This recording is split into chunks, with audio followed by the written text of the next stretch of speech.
Elimu kwanza kabla ya kusema na kutenda. Sifa ya tatu ambayo mama wa Kiislamu haupaswi kujipamba nayo.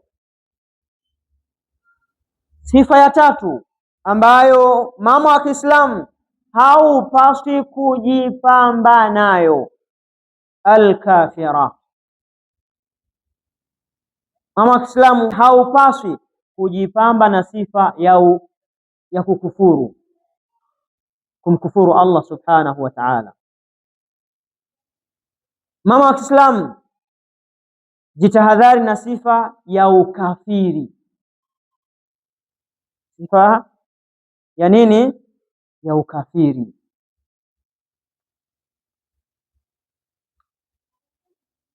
Jitahadhari na kuwa ni mwanamke ambaye una sifa ya ukafiri, na sifa hii wahiya allati taruddu din Allah, na mwanamke mwenye sifa ya ukafiri ni mwanamke ambaye anayeritadi katika dini ya Allah subhanahu wa ta'ala. Mwanamke mwenye sifa ya ukafiri ni mwanamke ambaye alikuwa ni Muislamu hapo kabla, lakini akaritadi, akatoka kwenye dini ya Uislamu. Sifa hii ya ukafiri ni mwanamke aritadi kutoka katika Uislamu. Alikuwa ni Muislamu hapo nyuma, lakini akauona Uislamu kwake haufai, akaritadi. Sifa hii mama wa Kiislamu haupaswi kujipamba nayo. Au tukadhiba birasulihi sallallahu alayhi wasallam, au mwanamke huyu akamkadhibisha Mtume Muhammad sallallahu alayhi wasallam. Haupaswi mama wa Kiislamu kuwa na sifa ya ukafiri, sifa ambayo, au mwanamke ambaye anayeritadi katika dini ya Allah subhanahu wa ta'ala, au anamkadhibisha Mtume Muhammad sallallahu alayhi wasallam, au tajhadu ma anzala Allahu subhanahu wa ta'ala, au akapinga au akayapinga yale ambayo aliyoyateremsha Allah subhanahu wa ta'ala. Mwanamke aliyekufuru ni mwanamke ambaye anayeritadi katika dini yake ya Uislamu, au akamkadhibisha Mtume Muhammad sallallahu alayhi wasallam, au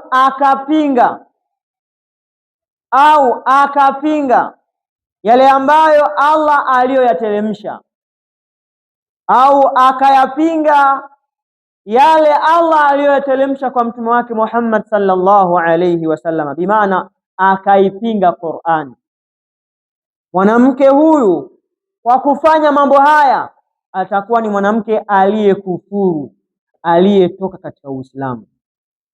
Sifa ya nne ambayo mama wa Kiislamu haupaswi kujipamba nayo, al-mubtadi'a, ni sifa ya kuzua mambo katika dini. Ni kuwa ni mama wa kuzua mambo katika dini.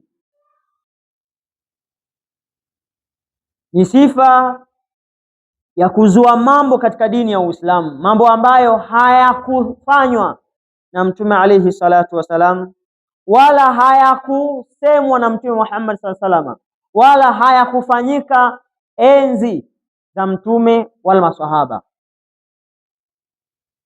Ni mwanamke mwenye sifa ya kuzua katika nini? Katika dini ya Allah. Sifa hii mama wa Kiislamu haupaswi kujipamba nayo.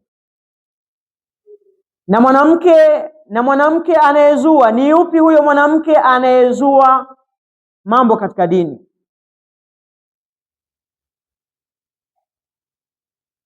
Ni yupi huyo mwanamke mwenye sifa ya kuzua mambo katika dini? Wa hiya allati tuhdithu fi dinillah, ni yule mwanamke anayeyazua mambo katika dini ya Allah subhanahu wa ta'ala. Ma laysa minhu, mambo ambayo hayamo katika dini, mambo ambayo hayamo katika dini. Ni mwanamke ambaye, ni ipi sifa ya huyo mwanamke anayezua katika dini, ni mwanamke ambaye anayezua mambo katika dini ya nani? Ya Allah subhanahu wa ta'ala, mambo ambayo aslan katika dini hayakuwepo mambo hayo. Au tataabadu Allah ta'ala ala ghairi minhaji nabii, pia ni mwanamke ambaye anayemwabudu Allah subhanahu wa ta'ala kupitia misingi isiyokuwa misingi ya Mtume Muhammad sallallahu alayhi wasallam. Na dalili ya maneno hayo ni kauli ya Mtume Muhammad sallallahu alayhi wasallam katika hadithi ambayo anaisimulia Ummul Mu'minina Aisha radhiyallahu anha wa ardaha. Ni hadithi ambayo ameisimulia Aisha, mama wa waumini, radhi za Allah ziwe juu yake. Anasema ani nabii sallallahu alayhi wasallam qal, kutoka kwa Mtume Muhammad sallallahu alayhi wasallam anasema, man ahdatha fi amrina hadha ma laysa minhu fahuwa raddun, muttafaqun alayhi. Yeyote yule atakayezusha, atakayeanzisha jambo lolote katika dini yetu hii, katika jambo letu hii, katika dini yetu hii, jambo ambalo halipo katika misingi yetu, halipo katika dini yetu, halipo katika mafundisho yetu, fahuwa raddun, jambo hilo alilolizua, alilolianzisha litarejeshwa kwake, litarejeshwa kwake, bimaana halitokubalika mbele ya Allah subhanahu wa ta'ala. Hadithi hii ni muttafaqun alayhi, akhrajahu al-Bukhari wa Muslim, kaipokea Imamu Bukhari na Imamu Muslim.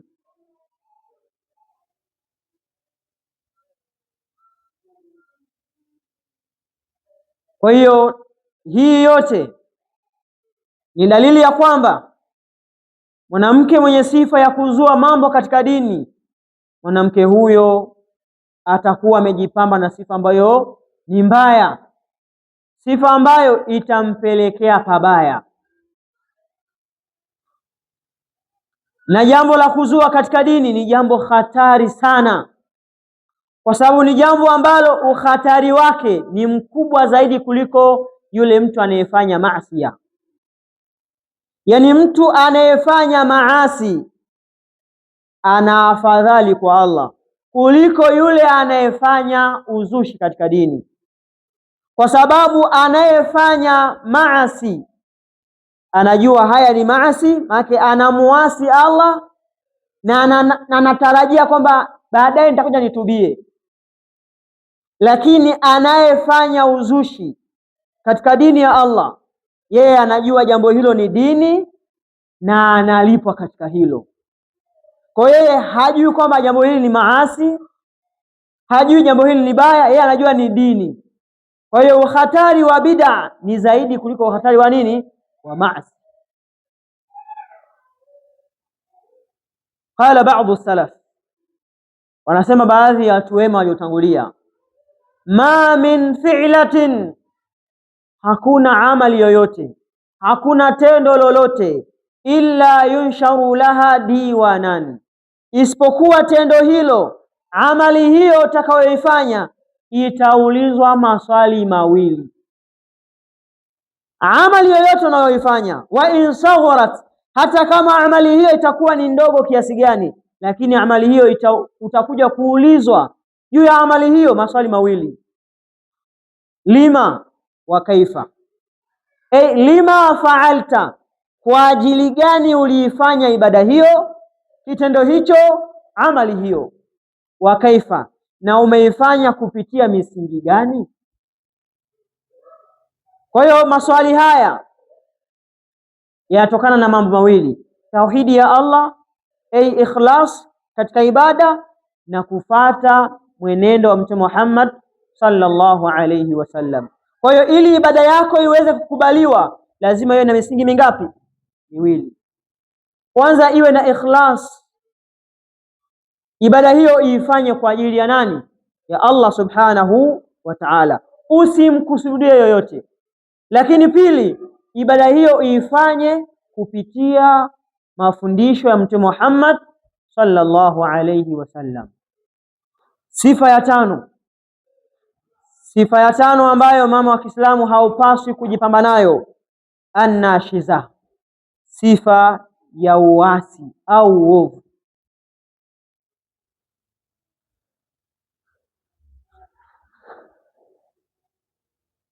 Sifa ya uovu au uasi, sifa ya kumwasi mume wako. Jambo la tano ambalo mama wa Kiislamu hupaswi kujipamba nalo ni sifa ya kumwasi mume wako, kuasi kile ambacho mume wako anachokuamrisha.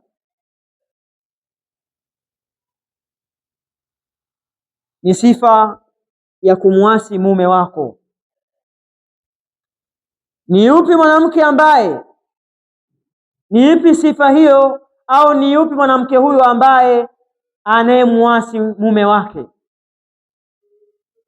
anayeasi amri ya mume wake, anayeasi maelekezo ya mume wake? Wa hiya allati tartafi'u ala zawjiha. Mwanamke mwenye sifa ya kumwasi mume wake ni yule mwanamke ambaye anayejikweza mbele ya mume wake, juu ya mume wake. Ni mwanamke ambaye anayejipandisha juu ya mume wake, anayejiona yeye ni bora zaidi ya mume wake. Watakhruju an ta'atihi fima yajibu alaiha min haqqihi, na anatoka katika kumtii mume wake katika yale mambo ambayo ni wajibu huyo mama wa Kiislamu amtii mume wake, aifanye kama haki kwa mume wake. Lakini vile vile mwanamke ambaye anayetoka katika taa ya mume wake katika yale mambo ambayo ni wajibu kwake kuyafanya huyo mwanamke kama haki kwa mume wake, kama haki kwa mume wake. Sifa hii mama wa Kiislamu hupaswi kujipamba nayo. Sifa gani? Sifa ya kujipandisha mbele ya mume wako, juu ya mume wako, sifa ya kutoka katika taa ya mume wako, sifa ya kujitoa katika taa ya mume wako, kutokumtii mume wako, hali ya kuwa ni wajibu wewe mama wa Kiislamu kumtii mume wako, kwa sababu hiyo ni haki kwa mume wako.